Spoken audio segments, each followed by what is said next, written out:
Entre le Maroc et l'Algérie, il se passe quelque chose. Un conflit silencieux, mais hyper stratégique. Et là, on ne parle pas de soldats, mais d'eau. C'est la question qu'on va se poser ensemble. Comment est-ce qu'une simple infrastructure, un grand bloc de béton, peut se transformer en un outil de pression géopolitique majeur? Et attention, hein, c'est pas juste une question en l'air. C'est mot pour mot comme ça qu'on décrit les nouveaux barrages marocains. Ça plante le décor, on est tout de suite dans une rivalité où les enjeux sont, ils sont vitaux. Allez, c'est parti. On plonge dans cette rivalité d'un nouveau genre, où les vraies lignées de front, ce sont de gigantesques projets d'ingénierie. Ok, pour bien comprendre la stratégie marocaine, et surtout pourquoi cette réponse hydraulique, il faut qu'on revienne un peu en arrière. Il y a deux événements clés qui ont vraiment mis le feu aux poudres. Au cœur de toute cette affaire, il y a ce nom, Garat Djebilet. Il faut imaginer un trésor géologique, un des plus grands gisements de fer au monde. Et évidemment, son exploitation est devenue un enjeu de pouvoir économique et de souveraineté absolument énorme. Alors, regardons un peu la chronologie, c'est super parlant. On a un accord de 1972 qui tenait depuis 50 ans, et d'un coup, tout s'effondre. D'abord, en 2021, l'incident des Larja. L'expulsion des fermiers marocains s'est vécue comme une vraie provocation. Et puis, l'année d'après, coup de grâce, l'Algérie lance le projet minier toute seule avec des partenaires chinois en ignorant complètement l'accord. Les tensions n'attendaient que ça pour repartir de plus belle. Du côté de l'Algérie, la stratégie, c'est ce qu'on appelle la politique du fait accompli. L'idée est simple en fait.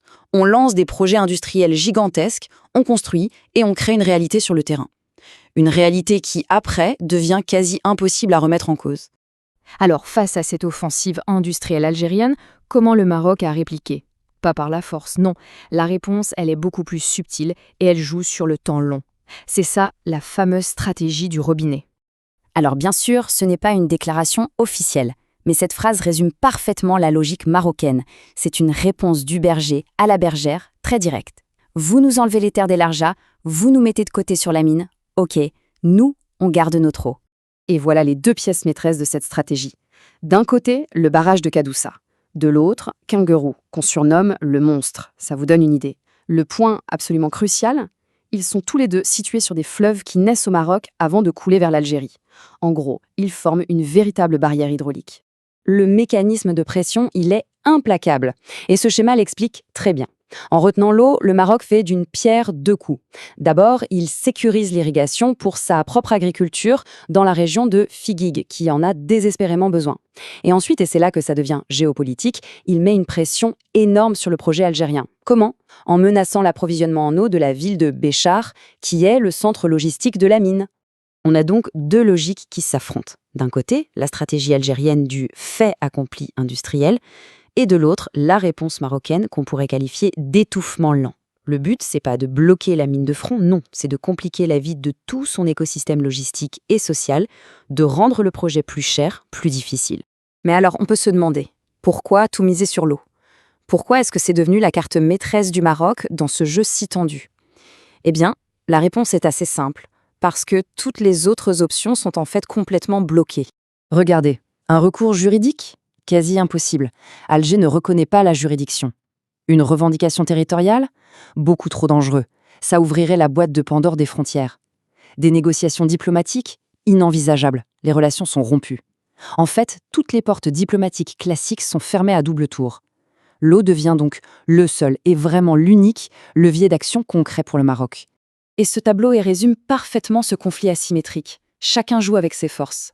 D'un côté, l'Algérie mise sur ses ressources, son industrie, ses infrastructures gigantesques. De l'autre, le Maroc joue une carte que rien ne peut vraiment contrer, sa géographie. Au final, tout ce bras de fer, toute cette stratégie super complexe, ça se résume à une vérité fondamentale, une vérité presque brutale. Et pour ça, il y a un mot, l'hydropolitique. C'est tout simplement la politique de l'eau. C'est la façon dont le contrôle de cette ressource, qui devient de plus en plus rare, se transforme en un véritable outil de pouvoir entre les pays. Et cette phrase, elle dit tout.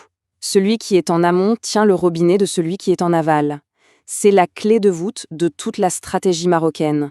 C'est un avantage naturel donné par les montagnes de l'Atlas où naissent les fleuves. Et cette situation entre le Maroc et l'Algérie, elle nous pousse à nous poser une question beaucoup plus large.